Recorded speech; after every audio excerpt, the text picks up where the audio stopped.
Ever wondered why some phrases just sound right in English? Well, it's all about collocations, those familiar pairs of words that love to hang out together. Grasping these can really turn up the dial on your English fluency. Think of them as the best buddies of the language world, always showing up together at the party. For instance, fast food, hard work, or make a decision. Today we're going to explore the fascinating world of relationship collocations.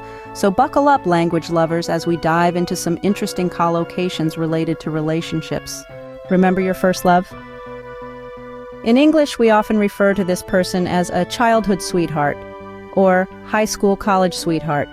These are endearing terms we use to refer to a person with whom one has a romantic relationship in their early life stages, usually during school years. For instance, let's consider a couple of sentences.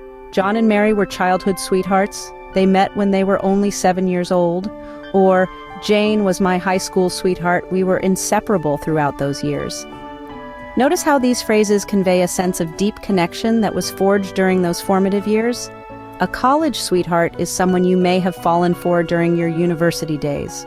For example, I met my college sweetheart in a literature class, and we've been together ever since. These terms evoke a sense of nostalgia and fond memories, don't they?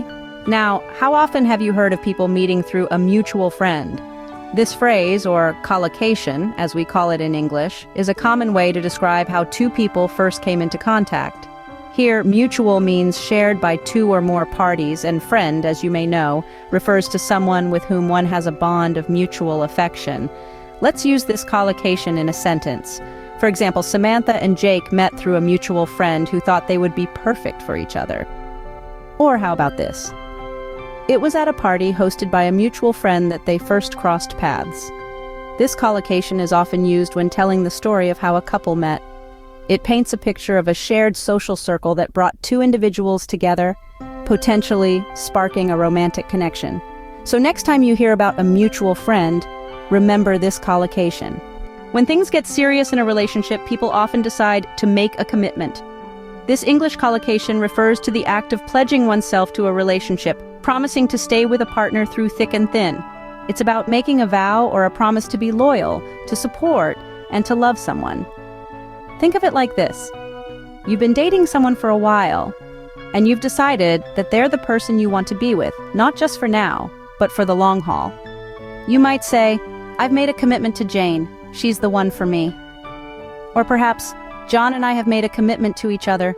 We're in this together. Making a commitment is a significant milestone in a relationship. It's about more than just saying the words. It's about proving them through actions. It's about choosing to be with someone and choosing to work through whatever challenges might come your way together.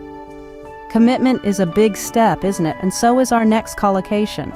Traditionally, when a couple decides to get married, the man proposes to the woman.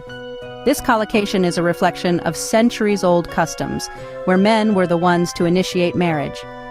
While the tradition has evolved over time, the concept remains ingrained in our language and culture. In contemporary English, the phrase is often used to describe the moment when a man asks a woman to marry him. This could be during a romantic dinner, on a beach at sunset, or any other special setting. For example, John finally proposed to Jane during their vacation in Paris. It's important to note that this phrase does not exclude other forms of proposals. Indeed, in today's society, women propose to men, and same-sex couples propose to each other. Yet the phrase, the man proposes to the woman, remains a classic English collocation symbolizing a pivotal moment in a relationship. Proposing is a big moment, often leading to our final collocation for today. And they lived happily married ever after. What a heartwarming phrase. This English collocation is often used to describe a successful and joyous marriage. We use the term happily married to express that a couple is not just legally wed, but they are also content, satisfied, and enjoy each other's company in their married life. Let's see it in action. Imagine a friend asking about your aunt and uncle. You might respond, "Oh, they're happily married. They just celebrated their 25th wedding anniversary."